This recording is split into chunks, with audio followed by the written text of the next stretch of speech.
નમસ્તે, મારી કવિતાનું નામ છે મિત્રતા.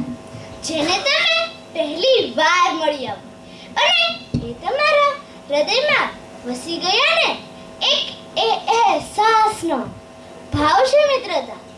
જેને જોઈને માત્ર તમને આનંદ જ થાય ને, એ આનંદનો ભાવ છે મિત્રતા. જેને તમારા હસતા મુખની પાછળના રડતા મનને જોયું છે ને, એ લાગણીનો ભાવ છે મિત્રતા. જેણે આપણે રક્તથી નહીં પણ દિલથી બાંધ્યા છે ને, એ બંધનનો ભાવ છે મિત્રતા.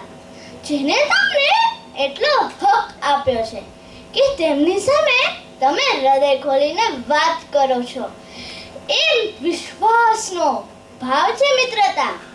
જેને તમે તમારા ગુસ્સામાં માર્યો અને તમારા આનંદના કણે હરખના આંસુ સાથે હસાવ્યો છે ને, એ ચંચળતાનો ભાવ છે મિત્રતા. જેને તમારી સફળતામાં પોતાની ખુશી જોઈ છે ને, એ નિસ્વાર્થ ભાવ છે મિત્રતા.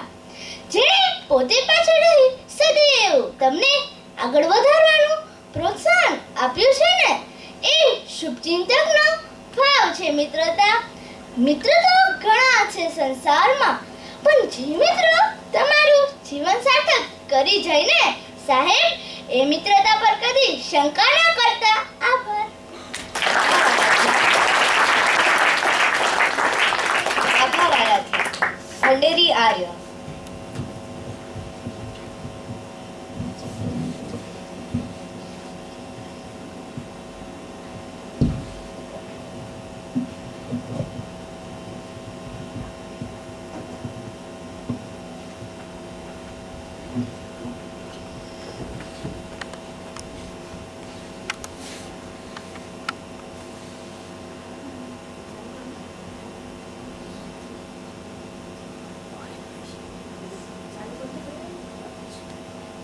નમસ્તે, મારી કવિતાનું નામ છે હું એક આધુનિક નારી છું.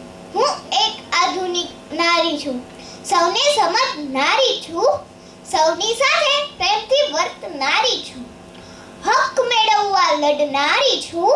હું એક આધુનિક નારી છું, અન્નપૂર્ણા બની જતન કરનારી છું, પાક કલાની પૂજારી છું, ઘરકામમાં પતિની મદદ સ્વીકારનારી છું. હું એક આધુનિક નારી છું, કરકસરને જાણનારી છું, ત્રેવડને ત્રીજો ભાઈ માનનારી છું, પોતાના શોખ પોષનારી છું. હું એક આધુનિક નારી છું, જગતજનની સ્વરૂપેણી છું, વાત્સલ્યની અનોખી મૂર્તિ છું, બાળકોનો આત્મનિર્ભર બનાવનારી છું. હું એક આધુનિક નારી છું, ખુદની રક્ષા જાતે કરનારી છું, અધિકાર મારા જાણનારી છું, અબળાના બદલે સન્માનમાં માનનારી છું.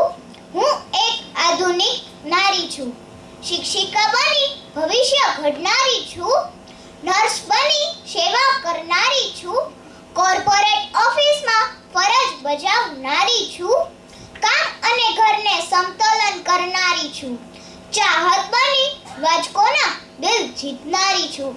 હું એક આધુનિક નારી છું. હું એક આધુનિક નારી છું. આભાર.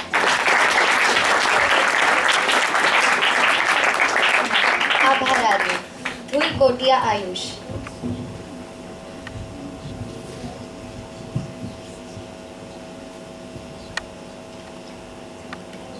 નમસ્તે, મારી કવિતાનું નામ છે માતા પિતાની છત્ર છાયામાં.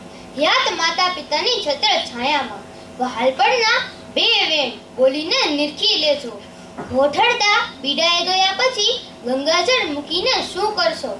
અંતરના આશીર્વાદ આપનારને સાચા હૃદયથી એક ક્ષણ ભેટી લેજો. યાતી નહીં હોય ત્યારે નત મસ્તકે છબીને નમન કરીને શું કરશો? કાળની થપાટ વાગશે, અલવિદા એ થઈ જશે. પ્રેમાળ હાથ પછી તમારા પર કદી નહીં ફરે. લાખ કરશો ઉપાય તે વાત્સલ્ય લાવો નહીં મળે. પછી દીવાનખંડમાં તસવીર મૂકીને શું કરશો? માતા પિતાનો ખજાનો ભાગ્યશાળી સંતાનને મળે.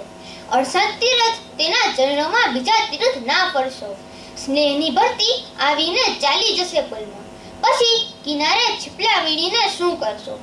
હયાત હોય ત્યારે હૈયું તેનું ઠારજો, પાનખરમાં વસંત આવે એવો વ્યવહાર રાખજો. પંચભૂતમાં પડી ગયા પછી આ દેહના અસ્થિને ગંગામાં પધરાવીને શું કરશો? ગંગામાં પધરાવીને શું કરશો? શ્રવણ બનીને ગઢપણની લાકડી તમે બનજો, હેતથી હાથ પકડીને ક્યારેક તીર્થ સાથે કરજો. માતૃદેવો ભવ પિતૃદેવો ભવ સનાતન સત્ય છે, પછી રામ નામ સત્ય છે બોલીને શું કરશો?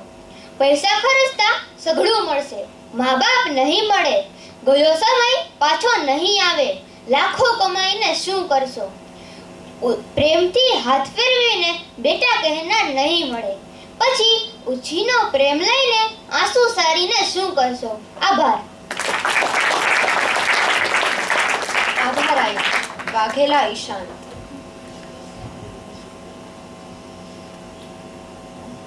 નમસ્તે, મારી કવિતાનું નામ છે પૈસા. પૈસા પૈસા પૈસા, જ્યાં જુઓ ત્યાં પૈસા. આજે દરેક ચર્ચાની શરૂઆત થાય છે પૈસાથી, આજે દરેક ચર્ચાનો અંત થાય છે પૈસાથી.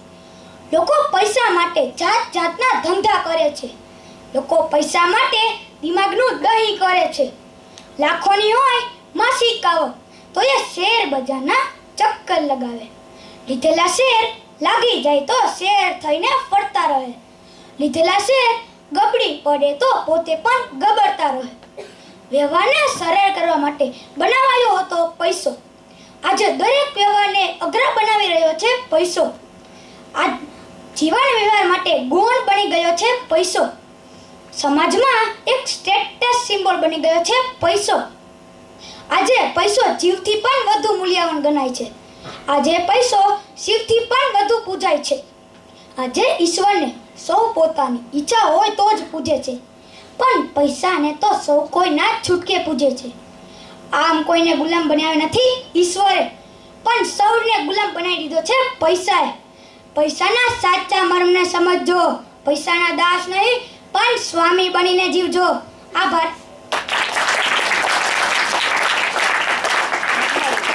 આભાર ઈશાન. પરમાર નિર્ભયસિંહ.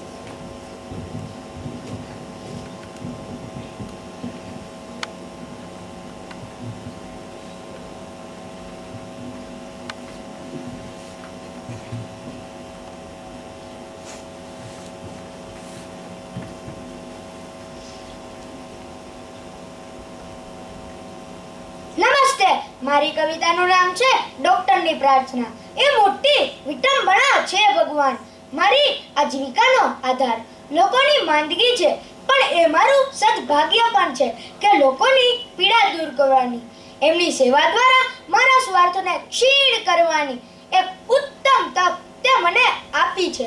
મારા પર આતે બહુ મોટી જવાબદારી મૂકી છે, એ જવાબદારીનું હું ગંભીરતાપૂર્વક પાલન કરી શકું એવી મને શક્તિ આપજે, એવી મને શક્તિ આપજે.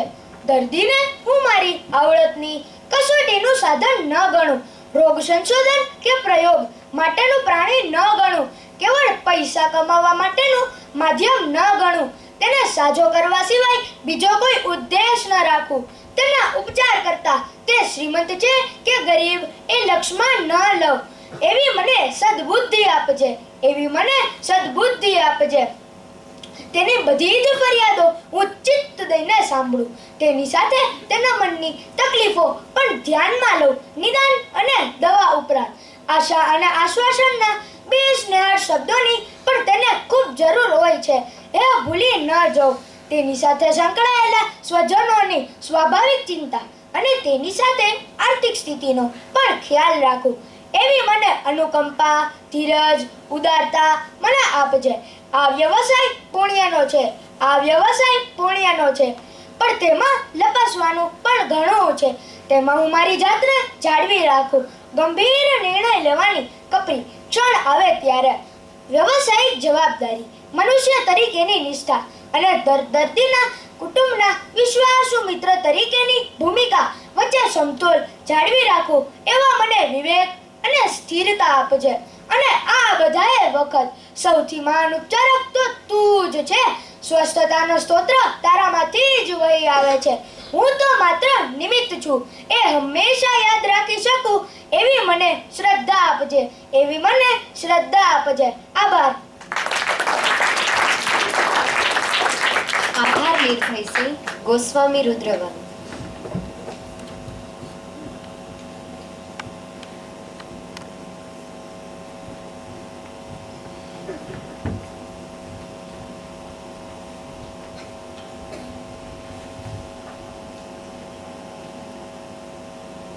નમસ્તે, મારી કવિતાનું નામ છે આપણા દેશની આજની જરૂરિયાત. જે સૌથી શક્તિશાળી, સૌથી સક્ષમ હશે તે જ આગળ વધશે. આવું મહાન વિજ્ઞાની ડાર્વિને ઘણા વર્ષ પહેલા કહ્યું છે અને તે સતત સાચું જ પૂર્વ થયું છે. તો પછી શા માટે આપણે સૌ આપણા દેશને દુનિયા સમક્ષ આગળ લાવવા મહેનત કરતા નથી? શા માટે 100 કરોડ લોકોમાંથી માત્ર 11 ખેલાડીઓ એવા ન મળે કે જે વર્લ્ડ કપ જીતી શકે? શા માટે આપણી પાસે એવા સૈનિકો નથી કે જે ત્રાસવાદનો સફાયો કરી શકે? શા માટે આપણા ઉદ્યોગપતિઓ એવી વસ્તુ ન બનાવી શકે કે જેની દુનિયાભરમાં માંગ હોય? શું આ બધું શક્ય જ નથી? આ બધું શક્ય જ છે. જરૂરિયાત છે આપણે સૌ આપણા કાર્યમાં જાન રેડી દેવાની. રજાઓ અને હડતાલોને ભૂલી જાઓ. આપણા દેશને જરૂર છે સખત મહેનત કરનારા તથા દેશને ચાહનારા દેશવાસીઓની. તો ચાલો આજે આપણે સૌ એક પ્રણ લઈએ કે આજથી આપણે સૌ આપણા કાર્યને શ્રેષ્ઠ બનાવીને જ જપશું. અને મને ખાતરી છે કે જો બધા જ આ રીતે કામ કરીશું તો એ દિવસ દૂર નથી કે જ્યારે આપણો દેશ દુનિયામાં સૌથી આગળ હોય. આભાર. આભાર રુદ્રવન.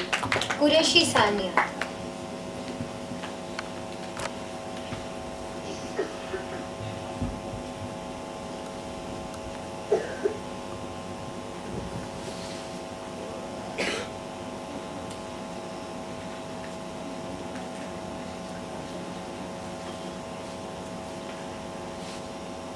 નમસ્તે, મારી કવિતાનું નામ છે લક્ષ્યથી મતલબ છે. હાર કે જીતથી નથી મતલબ મારે તો મારા લક્ષ્યથી મતલબ છે.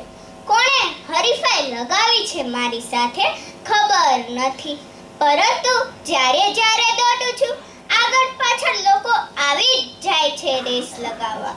મારી રેસ તો છે ફક્ત મારા જોડે જ, જ્યાં જીત પણ મારી છે અને હાર પણ છે. જિંદગી મારી તો શું કામ હું કોઈની સાથે ભાગું? હું છું તે છે.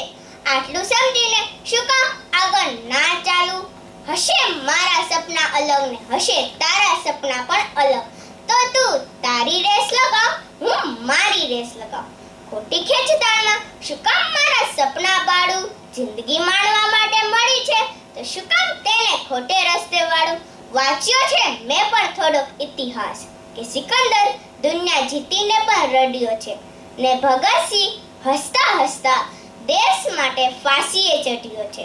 એકે દુનિયા જીતી તો પણ રડ્યો ને બીજો ફાંસીએ ચઢ્યો તો પણ હસ્યો. એક દિમાગમાં જઈ ઉતર્યો તો બીજો દિલમાં જઈ ઉતર્યો. હાર કે જીતથી નથી મતલબ મારે તો મારા લક્ષ્યથી મતલબ છે. આભાર.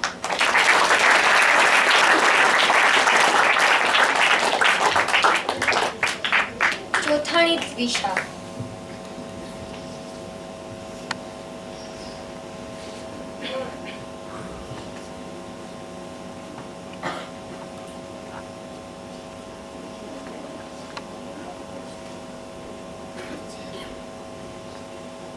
નમસ્તે, મારી કવિતાનું નામ છે દીકરી. દીકરી વહાલનો દરિયો, આંસુઓના પડે પ્રતિબિંબ એવા સગપણ ક્યાં? કહ્યા વિના સગળું સમજે એવા સગપણ ક્યાં છે?